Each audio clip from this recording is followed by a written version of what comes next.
Hey, what's up, guys? So I'm bringing back Bobby's Bombs, and for everybody who saw it, I did this during free agency in March, and now I'm going to do it via Zoom, and I'll post it on grunttalksmlb.com. That's where you'll catch all my NFL coverage going forward on Twitter also as well. So today's Bobby's Bombs segment is going to be about the NFL opt-outs. So the NFL and the NFLPA today came to an agreement on a opt-out, and the opt-out deadline was today at 4 o'clock, which was an hour and 47 minutes ago. So there were a lot of players who opted out. It was over 60.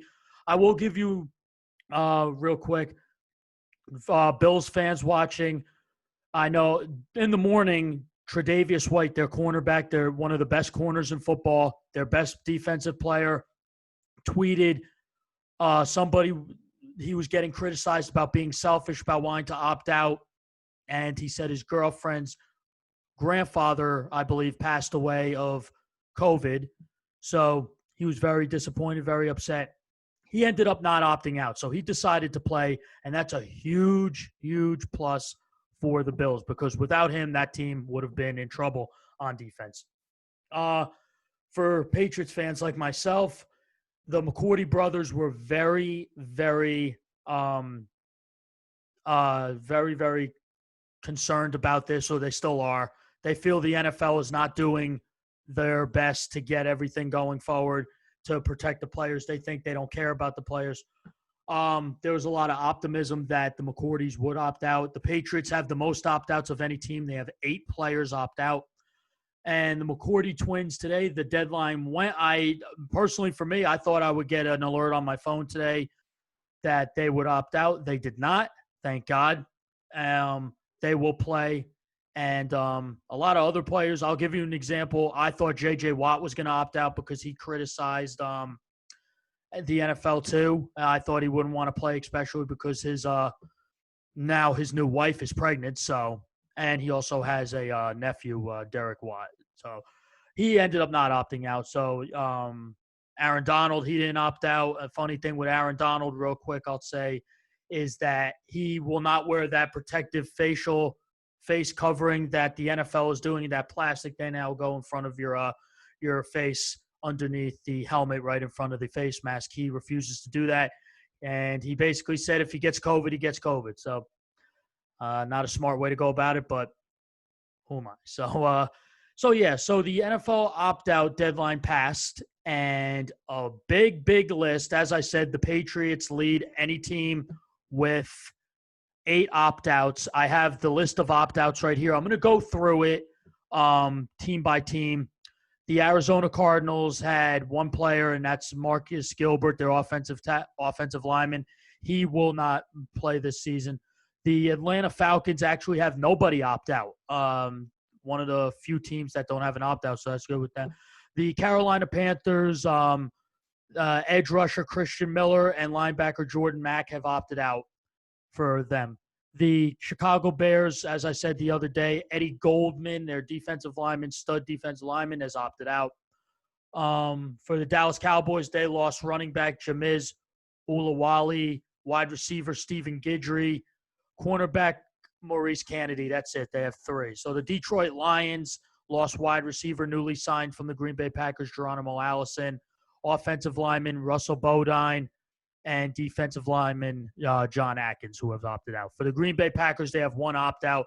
And for a team that needs receivers, the receiver they just signed, Devin Funchess, he opted out last week. So they're in need of receiver help, so watch out for that.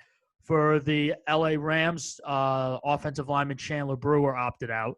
Minnesota Vikings lost their high-priced defensive lineman and their big free agent signing, Michael Pierce. He opted out last week. The New Orleans Saints lost tight end Cole Wick and Jason Vanderlaan. They both opted out. The Giants lost wide receiver Damari Scott. As I said, offensive lineman Nate Solder. And as of yesterday, cornerback Sam Beal. For a team that's really struggling in the secondary for that team, especially losing DeAndre Baker due to the commissioner's exempt list. That's going to be a problem for them. So Philadelphia Eagles, they lost Marquise Goodwin. He opted out last week as well. For those of you who don't know, Marquise Goodwin and his wife just had a baby, and his wife had 3 miscarriages. They had trouble getting pregnant. Anybody who has not watched the E60 on Marquise Goodwin, go watch it. It's inspiring. San Francisco 49ers lost wide receiver Travis Benjamin. They signed him in this offseason from the Chargers, from the LA Chargers. So the Seattle Seahawks lost offensive lineman Chance Warmack. He opted out. The Tampa Bay Buccaneers lost Brad Seaton. I don't know who that is. The Washington football team lost defensive lineman Caleb Brantley and linebacker Harvey Clemens. I know I said I was going to do this in alphabetical order. This list I had did not go in alphabetical order, so bear with me, please. The Baltimore Ravens lost offensive lineman Andre Smith and special teamer wide receiver running back Swiss Army knife player DeAnthony Thomas opted out. Buffalo Bills lost defensive lineman Star Latulele and cornerback E.J. Gaines.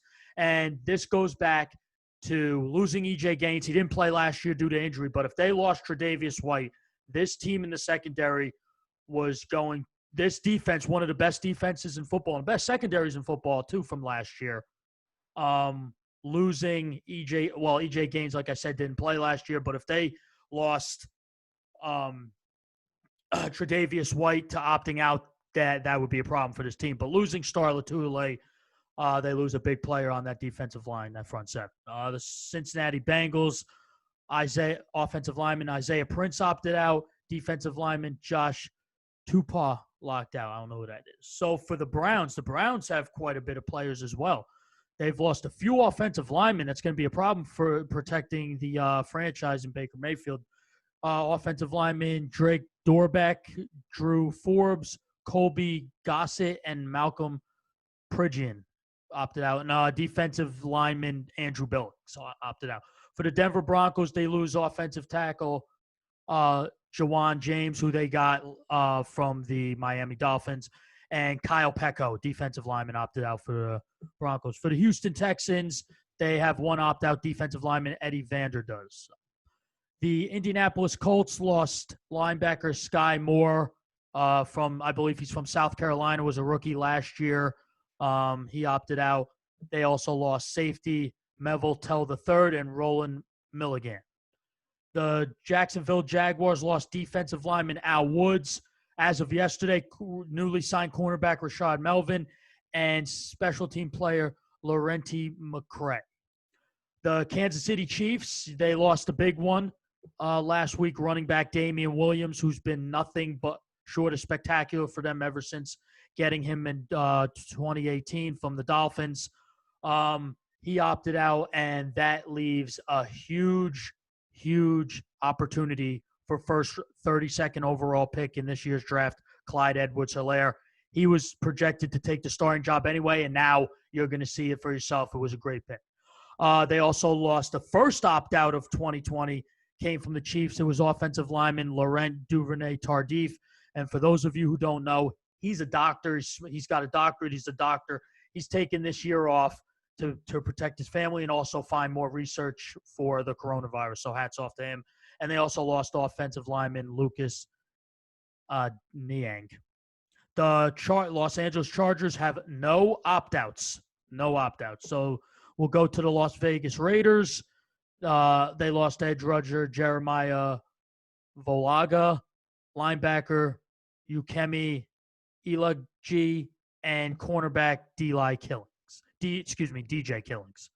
The Miami Dolphins lost 2 receivers, and for a team that is lacking in the wide receiver depth behind Devontae Parker and Preston Williams, they lost wide receiver Albert Wilson and wide receiver Allen Hurns to the opt-out.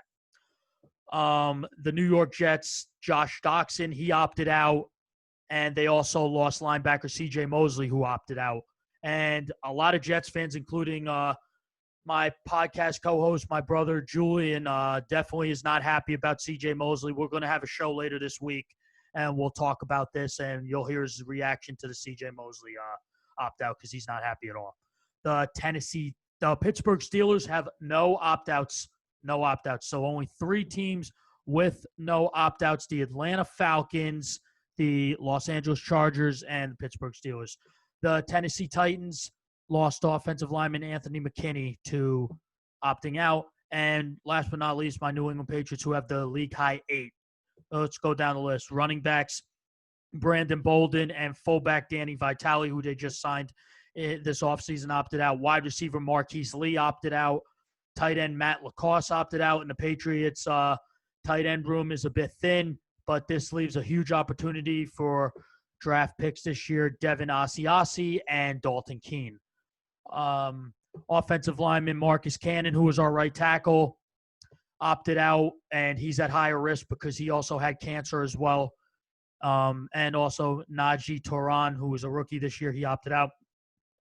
A big one for the Patriots, obviously the biggest one, is linebacker Dante Hightower, whose mother has diabetes. His fiance just gave birth to a son just a few weeks ago, actually. So he opted out, did the right thing for his family. And Patrick Chung opted out because his girlfriend is pregnant. So that's the whole list of every team and every player that has opted out. And this season's going to be very different for a lot of reasons. We'll see. So far, the NFL players, there's only been 2% of all players have tested positive for COVID. So it's actually looking very well for the NFL. There's a lot, real quick, I'll also say this. A lot of people are calling for the NFL season to be canceled. I don't believe that will happen. I sure as hell hope it doesn't happen. There's nothing the NFL could do.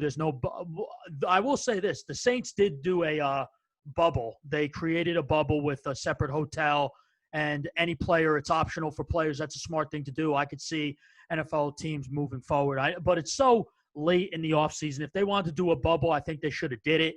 So we'll see what happens. But as for Bobby's Bombs, NFL training camps got underway.